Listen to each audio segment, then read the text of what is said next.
Hello नमस्कार friends, हमारे channel में आपका स्वागत। हम आपको बहुत ही महत्वपूर्ण जानकारी देने वाले हैं। अतिथि शिक्षकों के नियमितीकरण को लेकर फिर से मुद्दा उठाया। अतिथि शिक्षकों के नियमितीकरण को लेकर ज्योतिराव सिंधिया जी वो बोले हैं कि अतिथि शिक्षकों का नियमितीकरण करेंगे, क्योंकि कमलनाथ सरकार ने अतिथि शिक्षकों के साथ वादा खिलाफी की थी।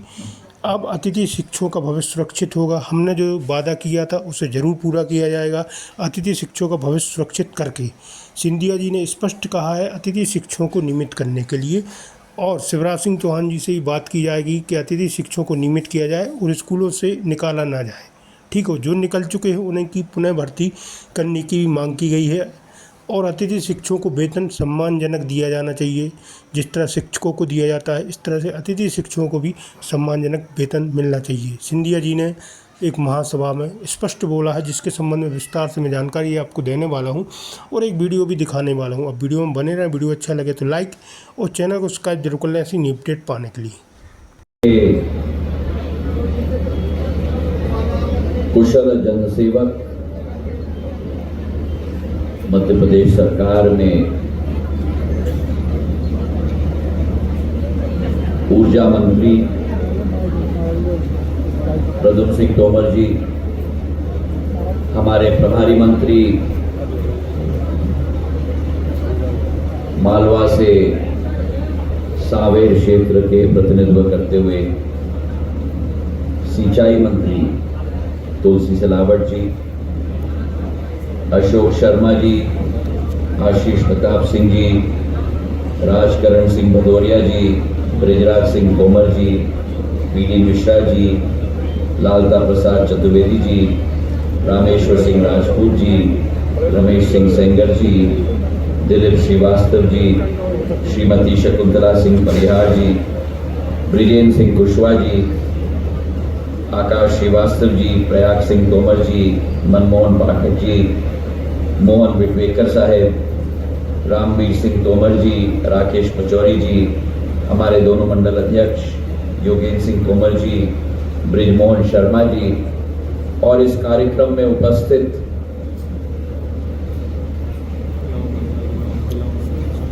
शिक्षक एवं अतिथि शिक्षक मैं नहीं कहूंगा, लेकिन भगवान समान हमारे सभी गुरुजन जिनको मैं प्रणाम करता हूं।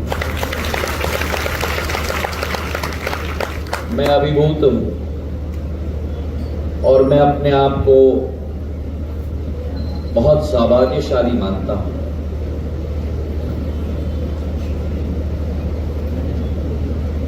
कि मां सरस्वती की वंदना मानव जाति के जन जन तक पहुंचाने वाले हमारे गुरुजनों के बीच में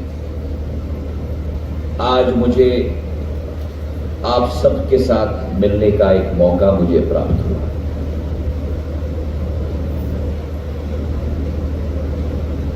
मैंने सदैव माना है जिंदगी में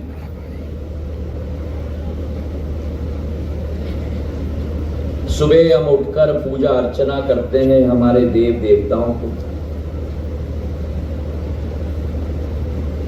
पर अगर इस पृथ्वी पर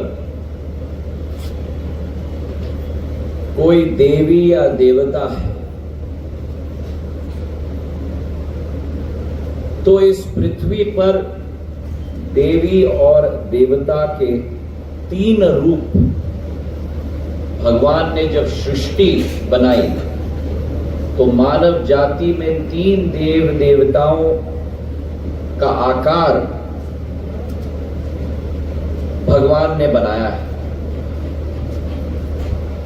हमारे पहले देवता हैं हमारे जानदाता, हमारे चिकित्सक जो हमें जन्म देते हैं। जीवन की यात्रा में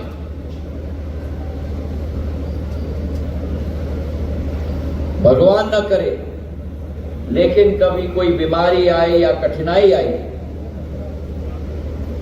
हमारी पहली वेदना, हमारी पहली गुहार हमारे चिकित्सक, हमारे डॉक्टर बिरादरी के प्रति होती है। हमारे दूसरे भगवान के रूप, पहला है जानदाता और दूसरा है हमारे ज्ञानदाता। हमारे शिक्षक,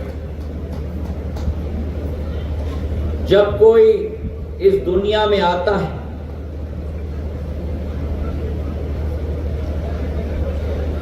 बौद्धिक क्षमता की बढ़ोतरी के लिए, ज्ञान की तपस्या के लिए, उस ज्ञान की तपस्या मानव जाति में ग्रहण करवाना मेरे शिक्षकों के और मेरे ज्ञानदाताओं का वरदान है मेरे भाइयों। और हमारा तीसरा दाता है, पहला है जानदाता, दूसरा है ज्ञानदाता और तीसरा है हमारा अन्नदाता। हमारा किसान जिस देश को अपना अन्न विश्व से आयात करना पड़ता था, आज वही भारतवर्ष दूध के क्षेत्र में सबसे बड़ा उत्पादक पूरे विश्व में बन गया है। 110 मिलियन टन का उत्पादन होता है आज वही भारतवर्ष। मैं निवेदन करूंगा हमारे पुरुषों से कृपा करके, जरा आप अगर कठिनाई ना महसूस करें तो आप उठ जाएं और हमारी मातृ शक्ति को बैठने का जगह दे दें। आइए आप। यत्र नारायस्तु पूजन्ते तत्र रमन्ते देवता। जहां नारियों का सम्मान किया जाता है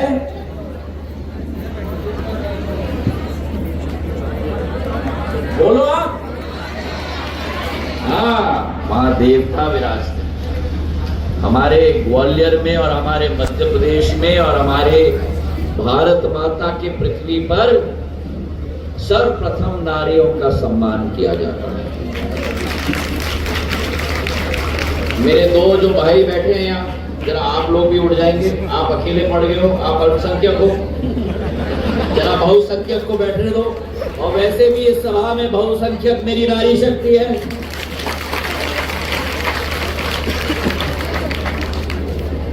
हम पुरुषों को कभी नहीं लगा था कि हमारे लिए शब्द इस्तेमाल किया जाएगा अल्पसंख्यक, पर इस कार्यक्रम में तो वास्तविक तौर से अल्पसंख्यक है और मैं अपनी मातृ शक्ति को बधाई देना चाहता हूं। और ये असलियत भी है, मैं आपको कहूं बहनों, माताओं, मैं जब स्कूल में था, मेरी पढ़ाई मुंबई में हुई, मेरी पढ़ाई उत्तराखंड में हुई, जो उस समय उत्तर प्रदेश, संयुक्त उत्तर प्रदेश होता था। और केजी से 12 नंबर के क्लास तक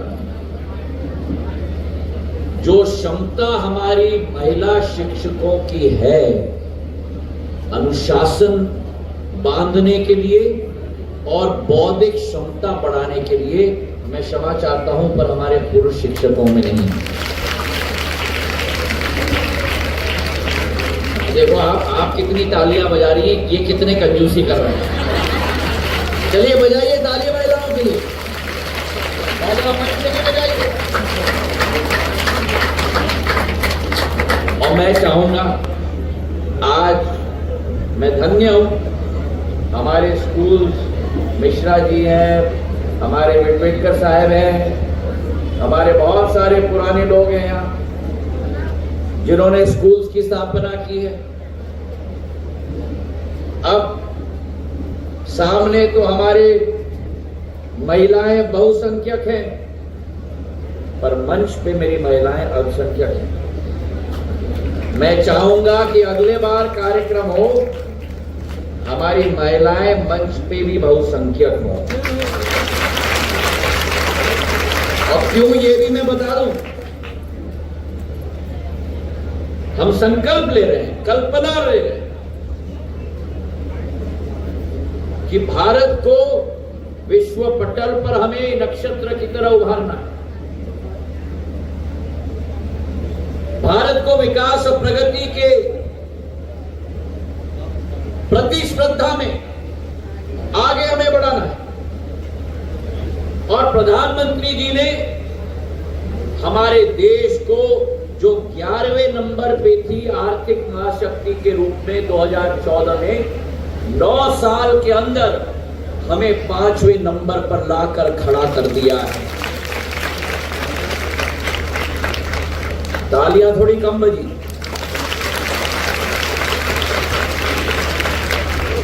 मैं बताता हूं क्यों। क्योंकि मेरी मातृशक्ति, मेरे गुरुजन चाहते हैं कि दिल मांगे मोर। सही है कि नहीं? मैं आपको विश्वास दिलाता हूं कि प्रधानमंत्री जी के संकल्प के आधार पर आज जो हम 5वें नंबर पर हैं, 2030 तक हम जर्मनी और जापान को भी पिछाड़ के विश्व में 3 नंबर पर पहुंचने वाले हैं।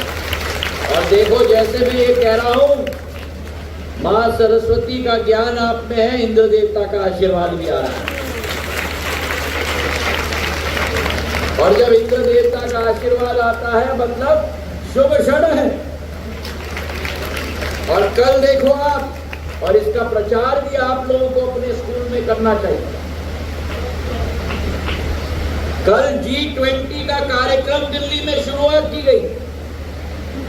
75 वर्षों में कभी भी भारत को यह सौभाग्य नहीं मिला है, केवल प्रधानमंत्री जी के नेतृत्व में G20 की अध्यक्षता भारत माता कर रही है। मेरे भाई और बहनों, अमेरिका नहीं, जर्मनी नहीं, इंग्लैंड नहीं, कोई और देश नहीं, लेकिन भारत माता अध्यक्षता कर रही है। और आज पूरे विश्व के नेता, अमेरिका के राष्ट्रपति, इंग्लैंड के प्रधानमंत्री, सारे के सारे, पूरा विश्व वासुदेव कुटुंबकम, सारे के सारे भारत में आके आज G20 में अपनी सदस्यता दे रहे हैं। तो भारत बढ़ रहा है, पर उसे बढ़ाने में आप लोगों का बहुत महत्वपूर्ण योगदान रहेगा। और ये विश्वास मैं आपको दिलाता हूं, हमारे अतिथि शिक्षकों ने, जब मैं टीकमगढ़ में गया था कार्यक्रम में 2018 में, एक मांग रखी थी और उनकी गुहार मैंने उठाई। और जब उनकी गुहार मैंने उठाई, जो कांग्रेस के नेता लोग जो वादा खिलाफी के लिए पूरे विश्व में जाने जाते हैं, उन्होंने कहा मुझे सड़क पे आ जाओ। मेरे अतिथि विद्वानों के लिए, अतिथि शिक्षकों के लिए, मेरे गुरुजनों के लिए अगर उनका कोई अपमान करेगा तो सिंधिया परिवार का मुखिया सड़क पे जरूर आएगा। और मैंने तय किया, सड़क पे आकर या तो मैं रहूंगा या वो रहेंगे, पर मेरे अतिथि विद्वानों का और मेरे शिक्षकों का अपमान सिंधिया परिवार का मुखिया कभी सहन नहीं करेगा। और आज मुझे खुशी है, जो भारतीय जनता पार्टी भारतीय संस्कृति, भारत की आध्यात्मिक शक्ति के अनुरूप कार्य करती है, उस भारतीय जनता पार्टी के मुख्यमंत्री ने मेरे बार बार निवेदन करने पर हमारे अतिथि शिक्षकों की हर मांग को पूरा करने की कोशिश की है। मेरे भाइयों ने कांग्रेस के शासनकाल में कहा था उन्होंने कि हम 3 महीने के अंदर कदम उठाएंगे। 5 महीने निकल गए, 6 महीने निकल गए, 18 महीने निकल गए। भारतीय जनता पार्टी की सरकार आई, शिवराज सिंह जी ने निर्णय लिया कि अतिथि शिक्षकों का मानदेय बढ़ाया नहीं जाएगा, डबल किया जाएगा, डबल किया जाएगा। उन्होंने निर्णय लिया कि पीरियड के आधार पर उनकी अटेंडेंस नहीं ली जाएगी पर प्रति माह ली जाएगी। उन्होंने ऐलान किया कि हमारे अतिथि शिक्षकों को हर वर्ष बोनस दिया जाएगा। उन्होंने ऐलान किया कि अनुबंध जो हर महीने देखा जाता था वो अनुबंध पूरे साल तक रखा जाएगा मेरे अतिथि शिक्षकों के। और आखिरी में नौकरी में आरक्षण जो केवल 25% था, नौकरी में आरक्षण का हक हमारे अतिथि शिक्षकों को 50% करा कर दे दिया। भारतीय जनता पार्टी की सरकार हमारे जानदाता, हमारे ज्ञानदाता और हमारे अन्नदाता तीनों का महत्व समझती है, उनको पूछती है और उनको आगे बढ़ाने के लिए कोई कसर नहीं छोड़ेगी। ये विश्वास मैं आपको दिलाता हूं।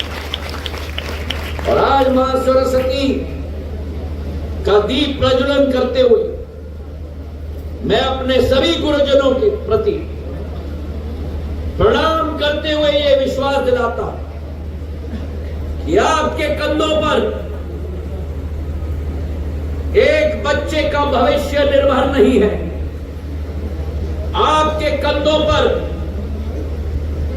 एक शहर का भविष्य निर्भर नहीं है। आपके कंधों पर एक राज्य का भविष्य निर्भर नहीं है। आपके कंधों पर भारत माता का भविष्य निर्भर है मेरे भाई और बहनों। और जब भारत माता की बात मैं कर रहा हूं, जो इस सफर पे आप और हम निकले हैं, प्रधानमंत्री जी के नेतृत्व में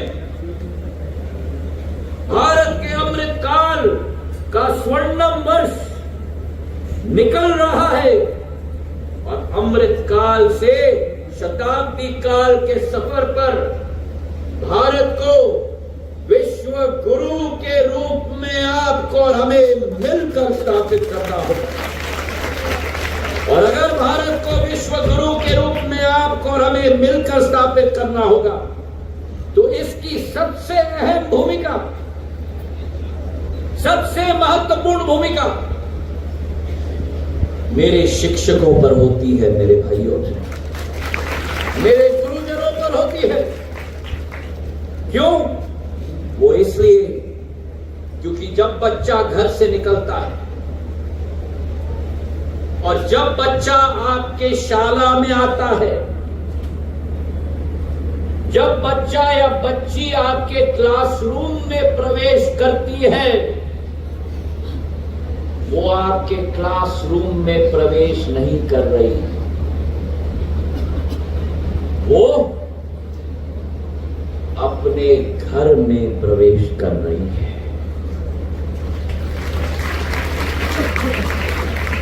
समझ में आया? समझ में आया? मेरे कहने का क्या आश्चर्य। जब बच्चा घर से निकल के स्कूल में 8 बजे सुबह आता है, 4 बजे तक आप उनके माता, 4 बजे तक आप उनके पिता हैं। और ये मैं आपको अपने अनुभव से कह सकता हूं कि जितने लक्षण, जितने संस्कार मुझे बड़े महाराज और वर्तमान की राजमाता साहब ने दी है, उतने ही लक्षण और उतने ही संस्कार मेरे गुरुजनों ने भी मुझे दिया। तो आपका परिवार मेरे माताओं, आपका परिवार मेरे भाइयों, आपका कुटुंब का परिवार नहीं है। अगर आप स्कूल चला रहे हो तो आपका परिवार वो 2 से 3 हजार या 200 से 300 बच्चे जो आपके स्कूल में पढ़ रहे हैं, वो आपका परिवार है।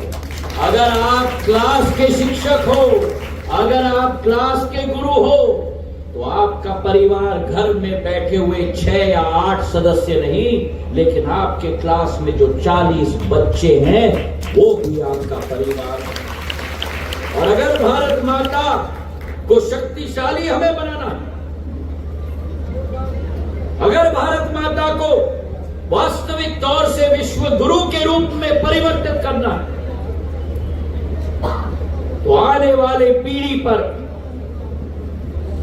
बौद्धिक क्षमता केवल नहीं, लेकिन संस्कार, संस्कृति, मूल्य, सिद्धांत और दिल में ज्वालामुखी की तड़प की अलग कोई और नहीं जगाएगा, मेरे गुरुजन जगाएंगे।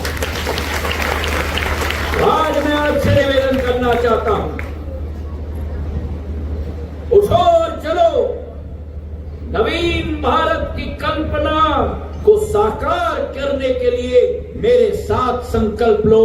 और अगर आप तैयार हो तो हाथ उठाओ और मुट्ठी बांधो। हाथ उठाओ, एक हाथ से नहीं चलेगा भैया, मेरी आंखें बड़ी तीखी हैं। दोनों हाथ उठाकर मुट्ठी बांधकर मेरे साथ बोलो, भारत माता की, भारत माता की, भारत माता की। धन्यवाद। जय हिंद और जय मेरे गुरुजन।